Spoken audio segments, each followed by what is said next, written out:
This is a unique colonialism that we've been subjected to, where they have no use for us. The best Palestinian for them is either dead or gone. It's not that they want to exploit us or that they need to keep us there in the way of Algeria or South Africa as a subclass. Those are the words of Palestinian intellectual Edward Said in describing the condition faced by his compatriots and nation. But how should we understand the Israel-Palestine conflict today, a conflict which, while often lazily described as centuries old, is very much a product of the 20th century? And over the coming days, what does the imminent annexation of parts of the West Bank mean in historic context?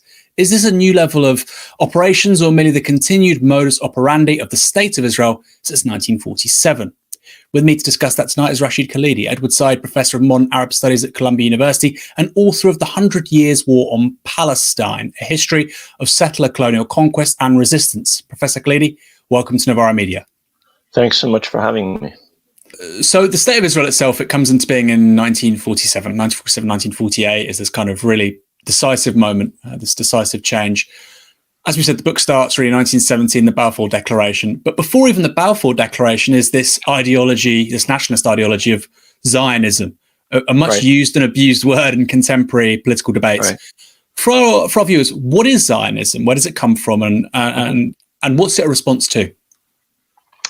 Well, Zionism is primarily a response to European anti-Semitism. The founders of modern political Zionism were mainly Eastern European Jews. Theodor Herzl is a prime example. He's the founder of the modern political Zionism and of the organizer of the first and second and third Zionist congresses, starting in 1897. And it is a response to the savage anti-Semitism, in particular in the Russian Empire, the Tsarist Empire, and in Austria-Hungary, and generally of the persecution to which Jews were subject all over Christian Europe for millennia, really since the rise of Christianity and even before in Roman times. And it is an argument that the Jews cannot find. The Jews are a people; they're modern people in the national sense, not just a religious group. And they cannot find safety or security anywhere but in their ancestral homeland, the land of Israel. That necessitates the creation of a Jewish state, which in fact was the title of a pamphlet, a monograph written by Herzl in order to set out his ideas. So it is essentially a European phenomenon, a response to European conditions, led almost entirely for the first 3 generations by Eastern European leaders, David Ben-Gurion, Chaim Weizmann, and so on. And through the first decades of Israeli independence, in fact, all the leaders of Israel were of Eastern European descent. And it was explicitly a response to this inveterate historic anti-Semitism, but of course it became supercharged with the rise of the Nazis in the 1930s, and with the explicit exterminationist policy that Germany under the Nazis followed, and the extermination of almost 6 million Jews by the Nazis, gave enormous impetus to Zionism and strengthened the argument that Europe was not a place that Jews could live in safely. As you've said, it's a nationalist ideology talking about a distinct people. There's obviously a broader context of nationalist ideologies in the late 19th century, the moment from which this is emerging. There's this kind of conversation right now in the UK. We saw it with the Labour leader debates, for instance. You had Keir Starmer, Rebecca Long-Bailey, Lisa Nandy, all of them actually, with the exception of Keir Starmer, self-identified as Zionists. Even Rebecca Long-Bailey, who was the left-wing candidate, she said, "Well, I believe in the right to self-determination of the Jewish people, so I guess I'm a Zionist." As we're going to go on to see, actually, we could probably get up the graphic one if that's fine, Gary. And this is from Herzl. This is in his diary in 1895. We must expropriate gently the private property on the estates assigned to us. We shall try to spirit the penniless population across the border by procuring employment for it in the transit countries, while denying it employment in our own country. The property owners will come over to our side. Both the process of expropriation and removal of the poor must be carried out discreetly and circumspectly. So, in distinction to Italian nationalism with the Risorgimento, or German nationalism, or whatever nationalism that you really see in continental Europe at that time, this is quite different, isn't it? In so much as it necessitates the widespread displacement of an indigenous population. Precisely, and I think that quote sums it up perfectly. Zionism understood itself as both a national movement and a settler colonial movement. They understood that there was a population there. The quote from Herzl makes that perfectly clear. They understood it was the overwhelming majority. At the time of the Balfour Declaration, Palestinian Arabs formed 95, 94% of the population of Palestine. And the early Zionists, as much as they wanted to ignore the Arabs, understood that they were there and that they would have to do something in order to create a Jewish state, which was their objective. Their objective was not to come to Palestine and live as a minority amongst an overwhelming Arab majority. Their objective was to come to Palestine and turn it into a Jewish state, a Jewish majority state, in which Jews would be the ruling group. So the problem with Zionism is not that it is an Eastern European, a nationalism typical of Eastern European nationalisms. There are many similar nationalisms the world over. The problem is that it was linked to a settler colonial movement, self-described. This is not my description. This is the description of Zev Jabotinsky, one of the early Zionist leaders. This is the description of Herzl himself. They understood that they were coming as Europeans to what they saw as their ancestral homeland, but in order to displace an indigenous population. That's the problem. The problem is, I start the book with a letter from one of my ancestors to Theodor Herzl, in which he says, there's no problem with Zionism in principle, and there's no problem with the idea that there's a relationship between the Jewish people and the land of Israel. For heaven's sakes, everybody accepts that. The problem is there is a people here, he tells Herzl. The problem is this is a people that will not agree to be supplanted. And so he ends up by saying, for God's sakes, leave Palestine alone. And that, of course, to this day, is the problem with Zionism. It establishes another people with exclusive rights, the claim to exclusive rights in a country previously inhabited by the Palestinian people.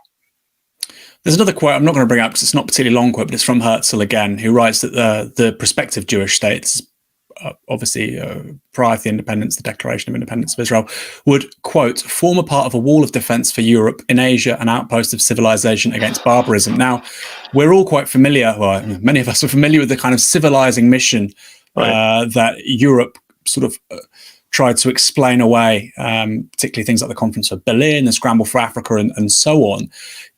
Clearly, that civilizing mission, those discourses can't really be applied to this kind of project, or was it? You know, when Brits went to Kenya and Tanzania, or India, they believed that they were imparting something of a higher sensibility, the ability to self-govern to the natives. That doesn't appear to be a sort of constitutive part of Zionist nationalism, does it? I think it actually is, especially in this era when Zionists self-identified as colonizers. I mean, the agency that bought up most of the land that was purchased, which amounted to 5 or 6% of the land area of Palestine before 1948, was called the Jewish Colonization Agency. And it was not just self-labeling. It was a mindset. It was a colonial mindset. You can read statements by Lord Cromer or Lord Curzon or by French colonialists and set them alongside statements by people like Herzl. And there's no difference in the ideology, in the attitude of superiority to the native population.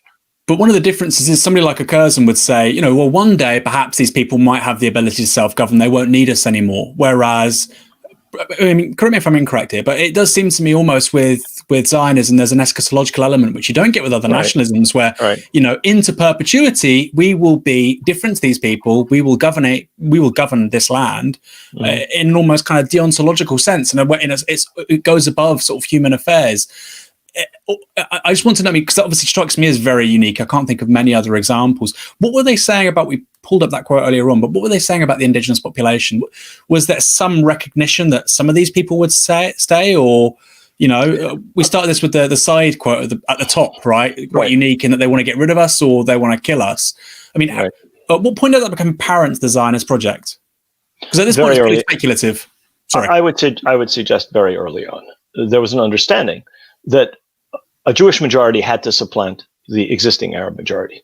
Now, whether that would take place in the Orwellian terms used by Herzl, spirit the population across the frontiers, i.e. boot them out, force them economically to leave, or otherwise induce them to leave, or that would take place via force, ethnic cleansing, as happened in 1948 and happened again on a much smaller scale in 1967, was a tactical decision that depended on circumstances. Initially, I think the idea was just bring in a flood of people such that we become a majority, and then we make the rules. And that's, I think, how British statesmen who engineered the Balfour Declaration and supported Zionism in the early years, people like Balfour himself, Lloyd George, and Churchill, that's how they saw it, that we'd create a Jewish majority and they would rule the country. At that point, and only at that point, would self-determination be allowed. And what they did to the Palestinians was a matter of no concern to the British, or for that matter, I think, to the Zionists. It is a unique project. It is not only a colonial project. It is a settler colonial project. And in that respect, I think it can be fruitfully compared and contrasted with other settler colonial projects, France and Algeria, the British in Kenya, North America, Australia. Each is different. In some cases, the intention and the result was the elimination of most of the native population. In other cases, like Algeria and East Africa, that simply was not possible. And that's also proven to be impossible in Palestine. So Palestine is somewhere in between. It's a little more like, if you want, Ireland, where you had a form of settler colonialism. But there was no possibility, in fact, no intention of entirely eliminating the indigenous Catholic Irish population, or even before they were Catholic, the indigenous Irish population before the Reformation. Because we're talking about 700 years in that case, not just 100 years.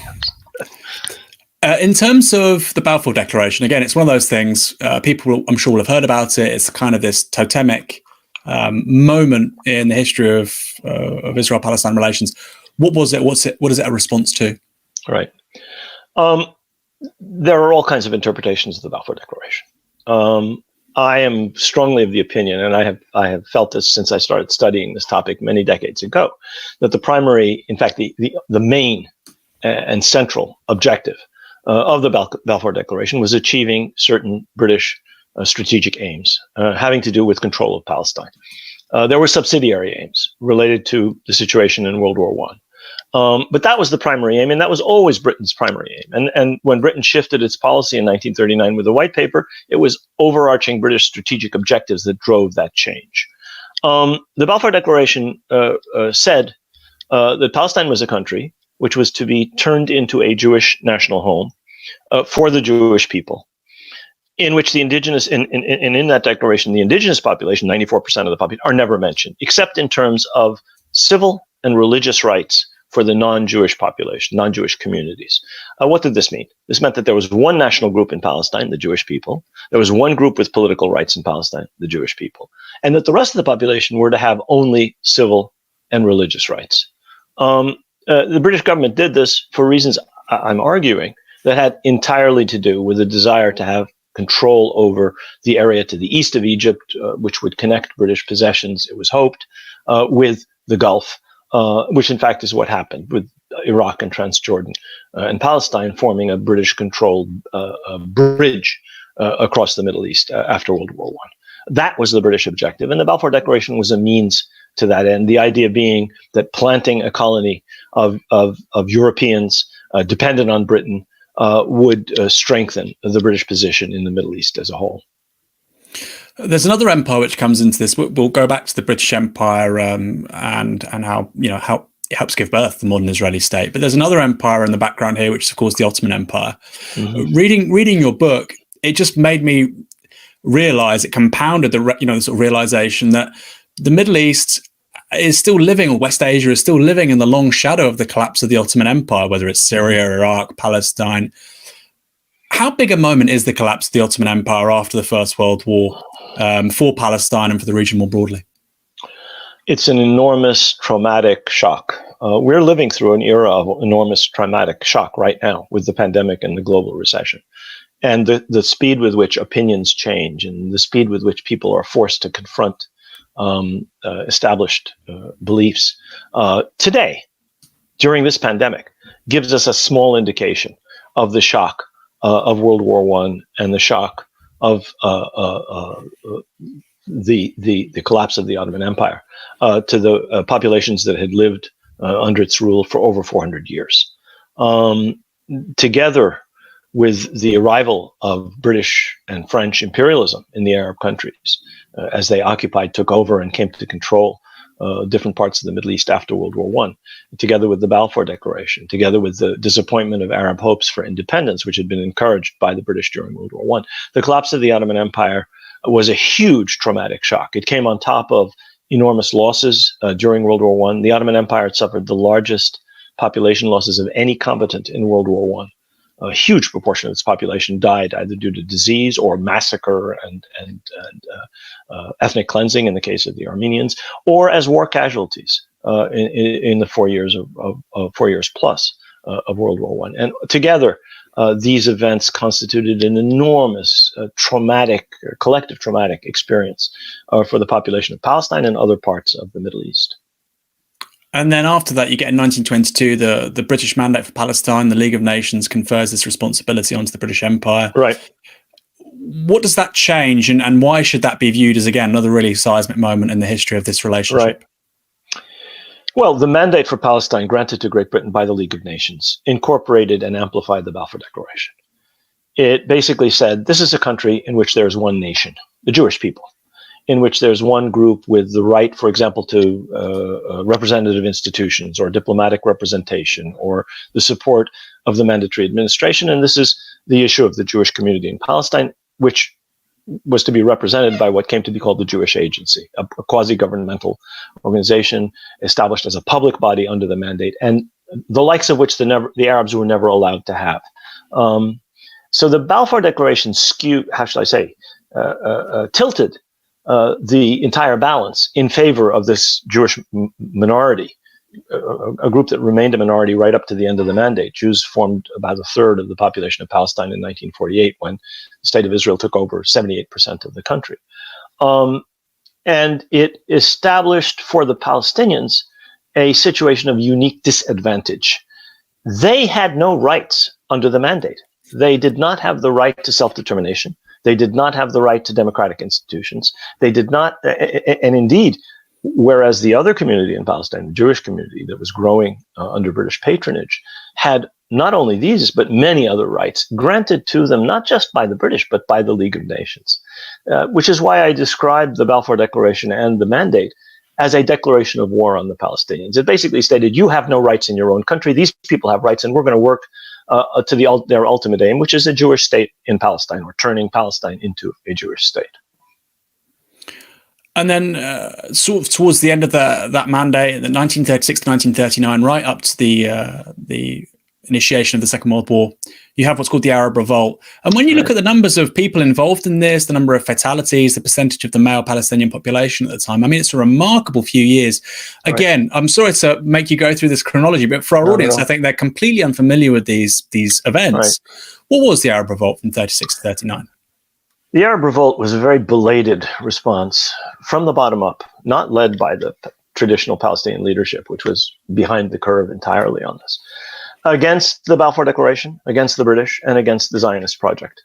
It involved so many of the country's population that by the end of it, 10% of the adult male population of Palestine had been killed, wounded, imprisoned, or exiled from the country.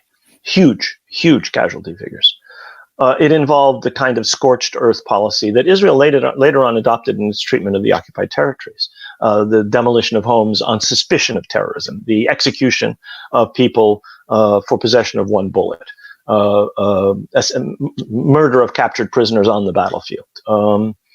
Tactics largely, in fact, drawn from Britain's experience in Ireland in suppressing the failed suppression of the Irish War of Independence a couple of decades earlier. And its impact on the Palestinians was devastating. Leadership was exiled. Arms were confiscated. The best and the brightest were killed or imprisoned or exiled. Many of them were not allowed to come back. Many of them never were able to come back to Palestine. Others were only allowed to come back to Palestine for 6 or 7 or 8 years of exile. I talk in the book about my uncle, who was prevented from coming back from 1937 to 1943.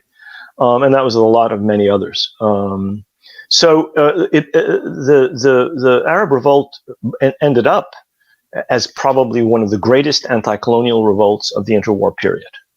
It was one of the really major, with Morocco and a few other places in the colonial world. It was one of the greatest uprisings against colonial rule in that entire period, but it ended up costing the Palestinians very dearly and basically cleared the field for the Zionist militias, which were armed and trained and expanded as auxiliaries to the British forces, and which later on became the backbone of the Israeli army for their victories in 1947-48 after partition. You talk about the tactics being learned in Ireland, but correct me if I'm wrong, but we're talking about hundreds of people who would have been black and tans suppressing Irish uprising after the end of the First World War, effectively into the early 1920s. A lot of the literal personnel are the people that we find in Palestine Precisely. Over this period, isn't it? Precisely. In fact, the British gendarmerie in Palestine in the early 1920s was recruited essentially from black and tans, auxiliaries, and former Royal Irish Constabulary by the hundreds, 600 or 700 of the gendarmes, almost all of them, in fact, and later on of the British Palestine Police, who were derived from the gendarmerie, were in fact themselves either black and tans, or members of the Royal Irish Constabulary or other apparatuses of British repression against the Irish during the Irish War of Independence. Yes, so it's not just the tactics or the commanders or the individuals who themselves had been involved in British colonialism in Ireland. It was also the mindset. It was also all kinds of things. I mean, tying Palestinians to the front of trains to prevent the rebels from blowing the trains up. The British did the same thing in Ireland, tying members of the Dáil to armored cars. Exactly the same tactics were employed in many cases by precisely the same people. And over this period, you get the growth of the Haganah, the Irgun, these kind of paramilitary organizations, which, like you say, then sort of become the backbone of the Israeli, this kind of incipient Israeli state apparatus in the latter half of the 1940s. To what extent do you think to what extent do you know that they must have been looking at the kind of, the impressive nature of this British imperial apparatus? Were they observing and modeling what these guys were doing in terms of punishment, in terms of how they operated, etc.? It was more than that. You had people in the British military who understood that to fight a counterinsurgency, you had to do things that were quite dirty.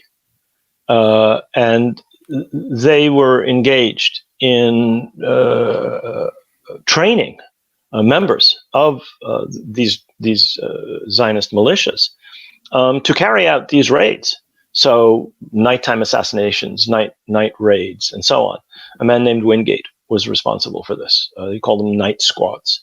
And so the tactics that Israeli military have used ever since were not things that they observed the British doing. They were things that they were trained by the British to do as part of the suppression of the Arab revolt. When Britain changed its policy in 1939 on the eve of World War II and issued the White Paper out of a concern for the fact that it was about to fight World War II in the Middle East, and it ended up fighting World War II in North Africa and other parts of the Middle East very soon afterwards, and a concern that the hostility towards the Arab population would inflame sentiment in India among the Muslim and non-Muslim population and all over the Middle East.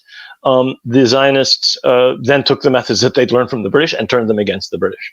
And so the warfare waged against the British in the years after World War II, and some of the assassinations that in fact took place during World War II of British officials, were things that had in fact been taught to the Zionist militias by people like Wingate.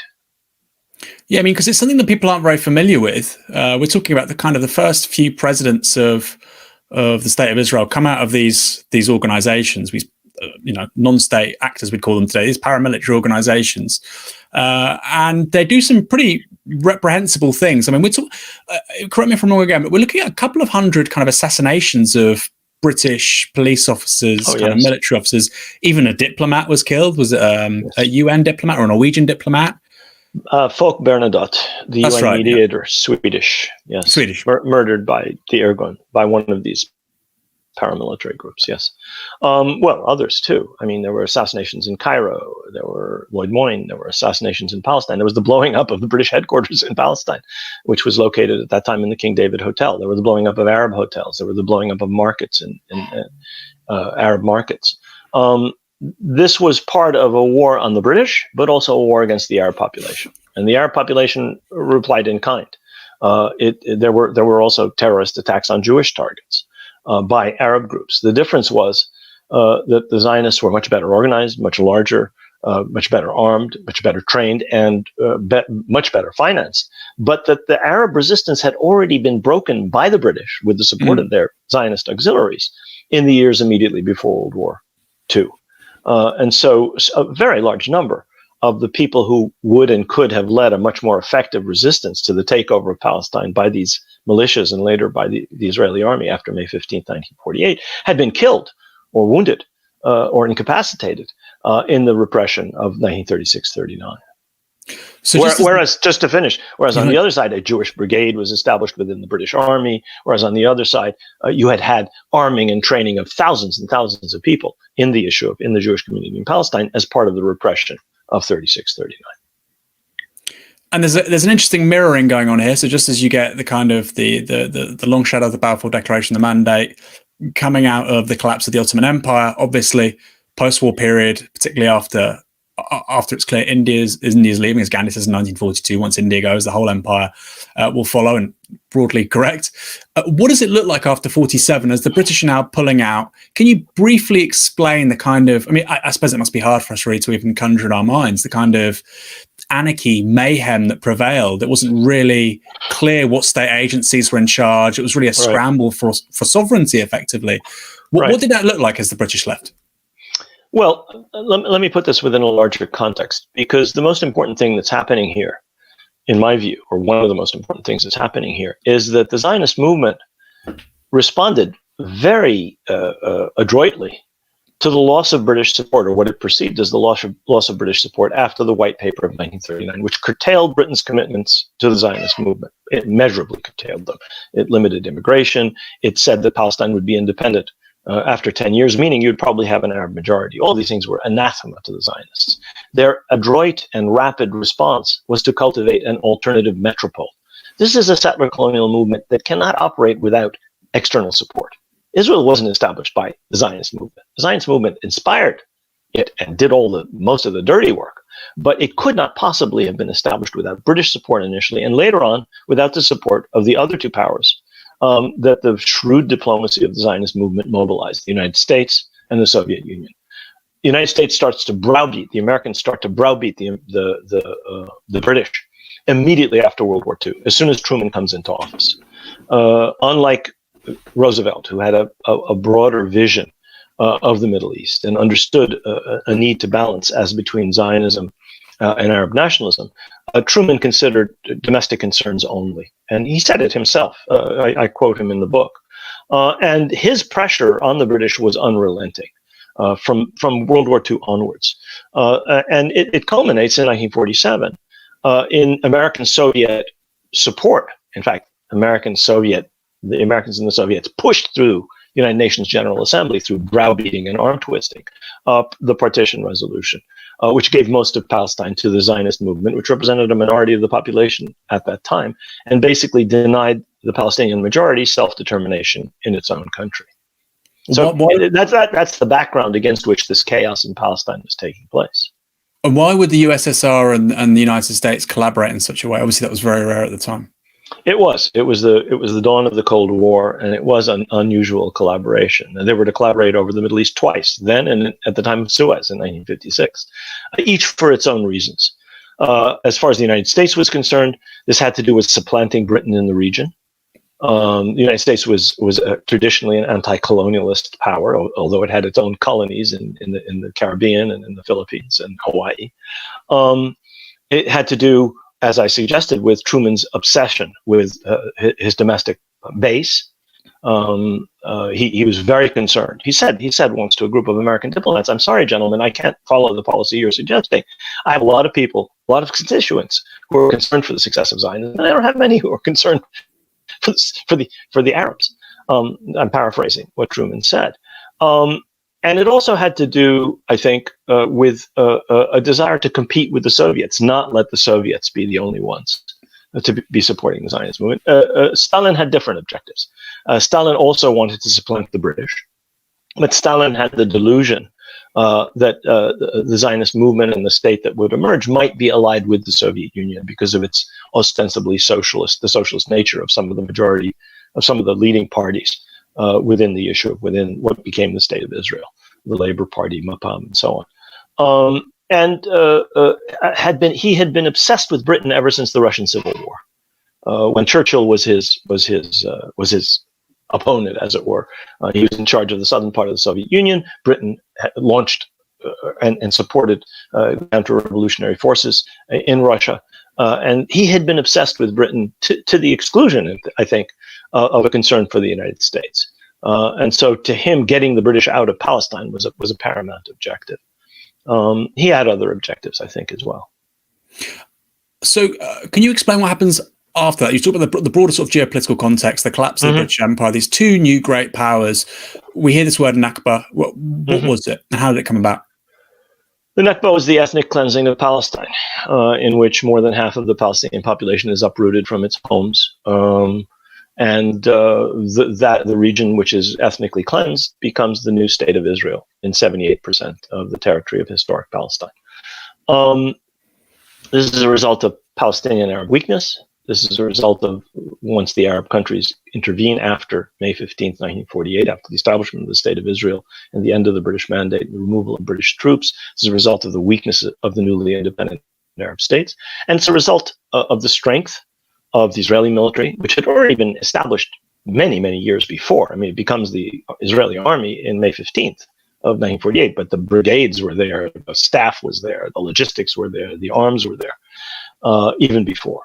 And in fact, these militias had massive superiority on the battlefield in the fighting with the Palestinians before May 15th, 1948, and then were ultimately able to prevail against the Arab armies, even though they were initially at a disadvantage after some of the Arab armies entered Palestine after May 15th. But it's also a result of the support of the two superpowers. Britain was supporting the Jordanian and Iraqi and Egyptian armies, but the United States and the Soviet Union were discreetly arming Israel through Czech arms and through American arms that were surreptitiously channeled to Israel. Israel fought the 1948 war essentially with weapons provided by the United States and the Soviet Union, whereas the Arab armies fought that war with weapons provided by Britain. So it was a sort of a proxy war going on. But there was a difference. Britain instructed its clients in the region, which is, say, Jordan and Iraq, under no circumstances to allow their forces to go beyond the boundaries allotted to the Arab state under partition. And that rule was rigorously obeyed by King Abdullah's so-called Arab Legion, which was commanded entirely by British officers, or almost entirely by British officers, and by the Iraqi army, which was under Jordan's control. So whereas the Egyptian army entered the territory allotted to the Jewish state in the southern part of Palestine immediately after May 15th, the Jordanian and Iraqi armies never did anything but fight within the area that was to have been allotted to the Arab state under partition. And they ended up being able to retain a part of that. Much of it was taken over by the Israeli army, which was on the offensive pretty much from the beginning against the Jordanians. And this is, we're talking about a huge number of people being displaced. What was the global response to this? Because obviously, if this was today, the great powers might not do very much, but clearly public opinion would say, well, this is really unacceptable, generally speaking. What was public opinion like in Europe, Britain, America? Well, you have to remember this is in the wake of the Holocaust, in a situation where most Americans and Europeans had a fully justified sense of guilt about their inaction insofar as preventing the Holocaust or rescuing people before the Holocaust or doing anything about the remnants of the Jewish populations in Europe that survived the death camps and were in displaced persons camps all over Europe. That's the first circumstance. So the concern for Israel as a refuge for these people who had miraculously survived, very small number of people who had survived the Holocaust, was a much more important consideration. Secondly, the response was essentially humanitarian. There was no political response. Nobody internationally said anything about, well, what about the Arab state that was supposed to be established under partition? The Israelis are overrunning it. Aren't we supposed to do something about this? Before the Arab armies come in, the Arab areas of Haifa, the Arab areas of Jaffa, the entire Arab city of Jaffa, the Arab neighborhoods of West Jerusalem are overrun by these militias, as are Bisan and other towns and cities. Several 100,000 Palestinians are already being expelled or fleeing in terror from their homes before May 15th, before the British Army has fully withdrawn, before the State of Israel is established, before the Arab armies come in. The world does nothing to implement General Assembly Resolution 181, the partition resolution of November 1947, which called for the establishment of an Arab state in about 45% of Palestine. That state is strangled at birth, partly by these advances by Zionist militias and later the Israeli army, and also by a kind of collusion between Israel and Jordan, which is supported in this by Britain. None of these three actors wanted the establishment of a Palestinian Arab state, and the world does absolutely nothing. So there's a humanitarian response, relief for the refugees, leading ultimately to the creation a couple of years later of UNRWA, the United Nations Relief and Works Agency. But there's no political response whatsoever. And then in the sort of the several decades that come after that, we're looking at the 1967 conflict, obviously, and 1982, the war in South Lebanon. What changes? Because obviously at this point, the United States and the USSR are both kind of patrons of this new Israeli state. By 67, you're looking at a technologically advanced army, very coherent nation state. It's a huge sort of quantum leap from what we saw after 47. So 67, 82, changing. Well, both of these wars, the 1967 war and the 1982 war, take place in the shadow of the Cold War, and in a situation where the United States is increasingly aligned with Israel. In fact, the 67 war seals the American-Israeli alliance as a central factor in the Middle East. The United States had always supported Israel, but under previous presidents, even Truman, but also Eisenhower and Kennedy, they were nowhere near as close as they came to be under President Johnson and thereafter.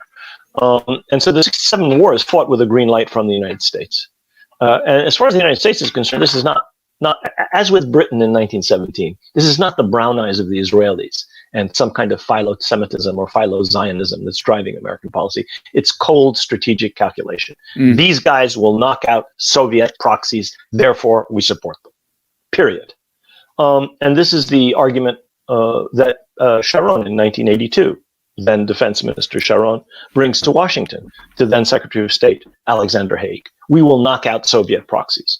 We will defeat the Lebanese national movement. We will drive Syrian troops out of Lebanon. These people are aligned with the Soviets, and we will eliminate the PLO from Lebanon. All of these things will help the United States in the Middle East in terms of the Cold War.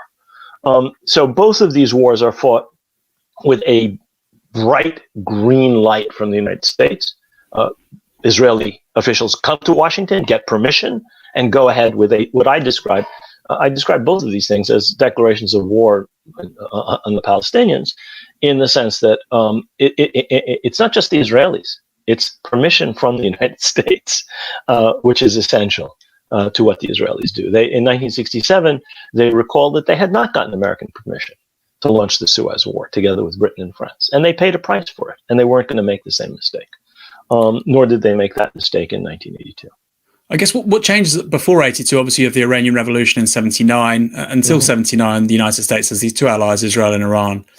After 79, it's just Israel. Now, if you talk about sort of regional relations, and Saudi Arabia, never forget Saudi Arabia. So as a kind of military power, but I mean that's changed now, of course, with Yemen and so on. But at that point, they're kind of the two generally intervention. These were countries that had deployed in other sort of sovereign states.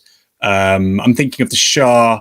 This is very niche. You tell me. I think they go to Oman, don't they? Or they get involved. Iranian troops are involved in putting down the Yemeni revolution. Absolutely. Yeah. So I mean, these two states are very much kind of extensions of Western power. At the same time as Israel is helping to defeat the Yemeni revolution, or tries to help the British and the United States to defeat the Yemeni revolution after 1962.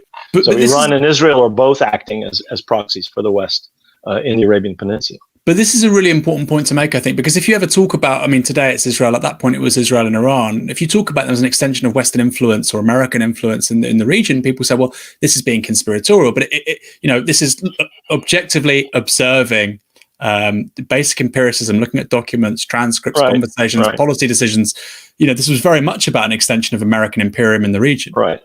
Well, I mean, one has to ignore the facts. One has to ignore the documents. One has to ignore the historical consensus about 1947-48, when the Defense Department and the oil industry come to see that Israel can, in fact, be helpful to them rather than a problem.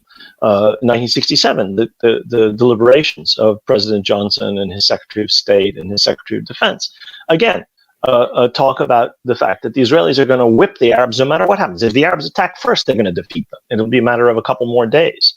That's the assessment of the chairman of the Joint Chiefs of Staff. That's the assessment of the CIA before the 1967 war. And that means we will have a powerful proxy on our side in the Cold War against the Soviet Union. And you have exactly the same calculations. In the book, I go through the diplomatic documents that are published for 1967, foreign relations of the United States.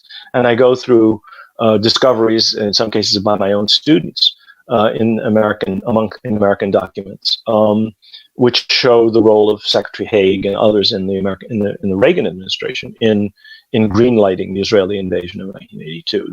This is indisputable, unless you choose to ignore the facts and live in a fantasy created by Israeli propaganda. And Ariel Sharon, obviously, we know he becomes, prime minister later on. Is he guilty of war crimes in 1982 in South Lebanon?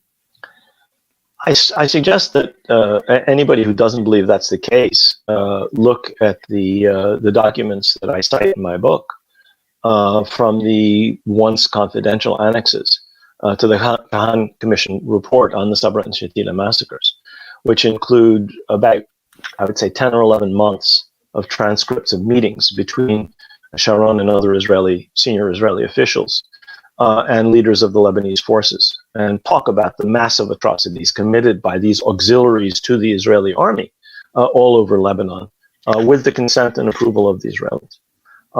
Of course, Israel directly, in terms of its killing of 17,000, mainly civilians, in Lebanon during the 1982 war, and by extension, through its support with arms and funding. They talk in these transcripts about how much money Israel has given to these Lebanese forces and militias, is guilty of a massive array of war crimes in Lebanon. There's no question, and it's in the documents. I'm not saying this. They condemn themselves out of their own mouths. And the Kahan Commission, just to complete this, it's an important document. Never came to such blunt conclusions. And in fact, the documents that they had amassed were never released publicly. I used them in the book because I obtained copies of them. But even the Kahan Commission recommended the dismissal of most of the of the Israeli officers and ministers, and many of them were forced to leave office. And then also, I suppose the good news story in the Western imagination is Oslo in the early 1990s. What was Oslo? Because obviously the way it was pitched to us, I remember being a kid and watching, oh wow, peace in the Middle East, fantastic. Right. But what was an accurate description of Oslo? What interests were pushing it, and was it really offering meaningful sovereignty to the people of Palestine? Right.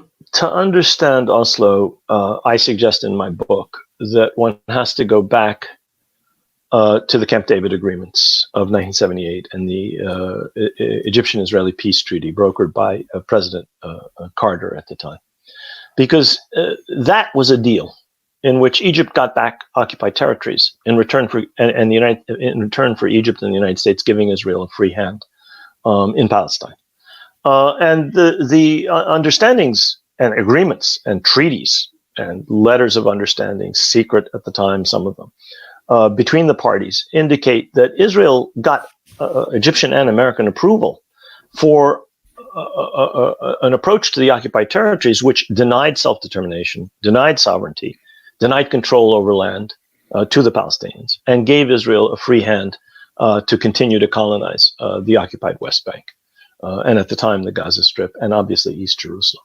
That was the and that was an understanding between the United States and Israel, and that has formed the basis of American and Israeli policy from 1978 until today. Self-determination, statehood, sovereignty for the Palestinians is not and never was on the table as far as Israel and the United States were concerned. And this is not just the Begin government or the Shamir government or the Netanyahu government, for that matter.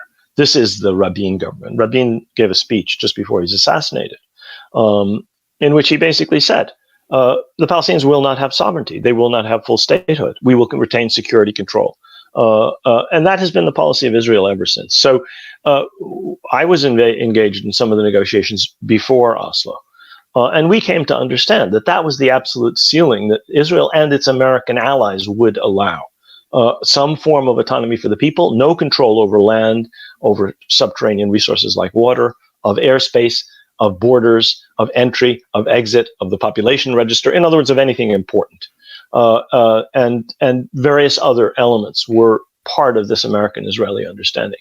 So while people thought that Oslo meant possibility of peace in the Middle East, or peace in Palestine, because you had peace between Egypt and Israel, and soon after Oslo, you had peace between Egypt and Jordan. While people thought it meant the end of the conflict in Palestine, it did not. It meant an extension of the conflict. It exacerbated the conflict by ensuring such a low ceiling that the Palestinians would continue to remain under occupation, that the process of settlement, colonization, and expulsion of the Palestinians from their own lands would continue unabated with American support. That's what Oslo meant, and that a so-called Palestinian Authority would be created, which was envisioned by the Israelis essentially as an extension of their security control over the occupied territories. So do you think it's written into the DNA of the modern Israeli state that a viable Palestinian state is an impossibility then? If that's the closest that you've come to seeing it since 1947-48? Yeah, I wouldn't say that it's in the DNA of the Israeli state.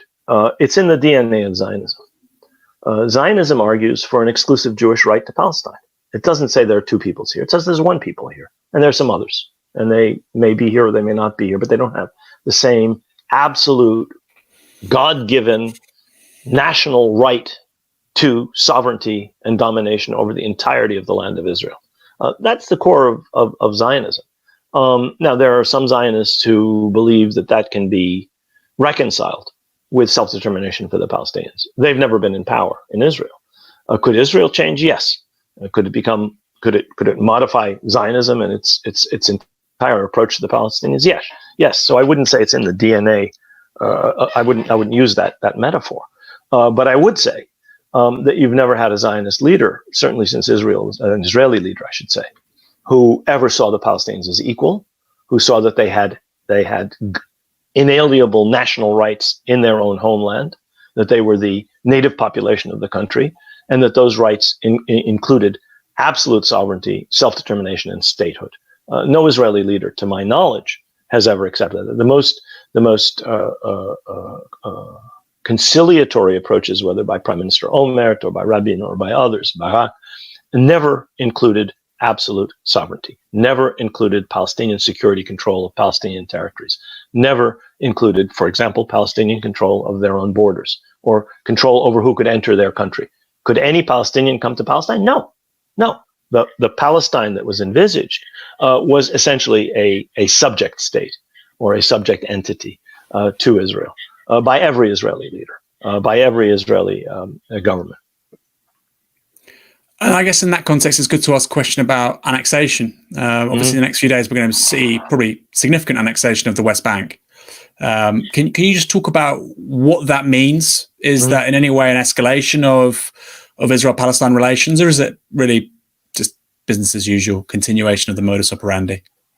Well, we may not see quite the dramatic steps that some people have talked about on July 1st or immediately afterwards. It's very clear that the Trump administration and some elements within the Israeli government, including the Israeli security apparatus, the military and the intelligence community, have some doubts about wholesale, full-scale annexation of the entire Jordan River Valley, all the settlements, and many other areas, as was originally laid out in the Trump plan and in Netanyahu's more ambitious statements about annexation. It seems as if there will be some modifications in that, but I don't think that's as important, either the date of July 1st or exactly how much they choose to annex or in what way. I think this is significant in that it represents a step endorsed by the United States in violation of international law in a way that puts the United States completely at odds with the international consensus against the Security Council Resolution 242, which is against the acquisition of territory by force. What is annexation except the acquisition of territory by force?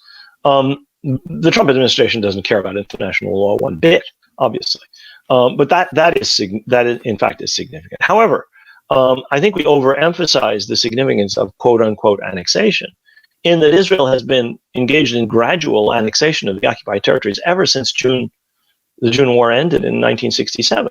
Decisions were made by the Israeli cabinet immediately afterwards, which started a process that has not stopped for one day of slow incorporation under Israeli law of land and people to the state of Israel. That started with Jerusalem. Israelis in the settlements, the 600,000 Israelis who live in occupied Arab East Jerusalem or who live in other parts of the West Bank, are under Israeli law today. They're not governed by military law like the Palestinians under military occupation in the West Bank. They're not. They're full citizens of the state of Israel. They vote in Israeli elections. They're judged in Israeli courts. They pay their taxes. They get services from the state of Israel, wherever they are in the occupied West Bank. So those areas have effectively already been annexed. The only question is, will Israeli law be formally extended and Israeli sovereignty formally extended? And will the United States then say, yes, and this is part of the peace plan? So I think those are it's partly a matter of terminology and legalisms, though I think it is important, certainly in terms of America, the United States formally endorsing this. We talked about this briefly before we started the interview, that in your view, this step of recognizing Jerusalem as the capital of Israel and, accepting, legitimizing potential annexation after July 1st has really put off, flabbergasted kind of liberal Zionists in the United States because it's indefensible. Right. To what extent has the conversation around Israel-Palestine changed in the United States in the last several years? The conversation today is unrecognizable. If one had gone to sleep in 1990 or 2000 and woke up in 2020, they would find a Democratic Party whose entire base has become quite sympathetic to Palestine and quite critical of Israel. That's not true of the leadership of the Democratic Party, which is as pro-Israel as it ever was, but it's certainly true of the vast numbers at the base of the Democratic Party. And we see this in special elections. We see this in primary elections. I mean, the most pro-Israel member of Congress was defeated by Jaman Bowman in the 16th Congressional District in New York, just before I was in New York at the time of the election. We went back to vote, among other things. Engel is the chair of the House Foreign Affairs Committee. He once said, I never make a move without consulting AIPAC. Now, he wasn't defeated only because of that, but this is a crushing defeat, and it is an example of what is happening in primary after primary across the country. Democratic primary after Democratic primary. You could see it in the platform debates in the Democratic Convention in 2016. You could see it in the candidacies of Warren and Sanders and others. You could see it in a variety of ways. And that's one important change. Another important change is what's happening within the Jewish community. Younger people are more open-minded and more critical of Israel. They understand that there's more than one narrative here. There's not just the narrative that their parents were always fed, a pro-Israeli narrative. There is another narrative. And they are angry about racism in the United States, like most Americans are. Overwhelming majority of Americans, including white Republicans, are alive to issues of discrimination and inequality. Well, they understand that there's discrimination and inequality in Palestine. And this is a matter of interest to them, since they've always been told that Israel is important to us, and Israel is this, and Israel is that. They look at Israel with eyes that are not covered with propaganda. And you see this on college campuses. A lot of the support for the Palestine cause on American college campuses is coming from young Jewish students. You can see this in some of the more liberal Protestant churches. You can see it in a variety of other realms. In the fact that the mainstream media don't dominate the way in which the media covers the Middle East. Younger people don't listen to CNN. They pay no attention to the New York Times. They have 57 other sources of information. And those 57 sources are uncontrollable by the kind of, means in which the media was basically coerced and convinced into taking a largely pro-Israel line. You can't coerce the social media in the way that you could coerce the New York Times or coerce ABC or NBC. So there are massive changes taking place. The debate is wide open on college campuses within the Democratic Party. The Democratic Party is the majority party in the United States. Democrats got 10 million more votes than the Republicans in the 2018 midterms. They represent a growing majority of Americans. The Republican Party is mainly older, white, lesser educated whites in the South and the West of the United States. That is a shrinking shrinking proportion of the American population. It will, at some determinate stage in the future, be a minority. And the Democratic Party represents a growing majority. And that party is shifting incrementally at the base, not yet in terms of leadership, in a direction that's very much more critical of Israel and much more open to the Palestinian narrative.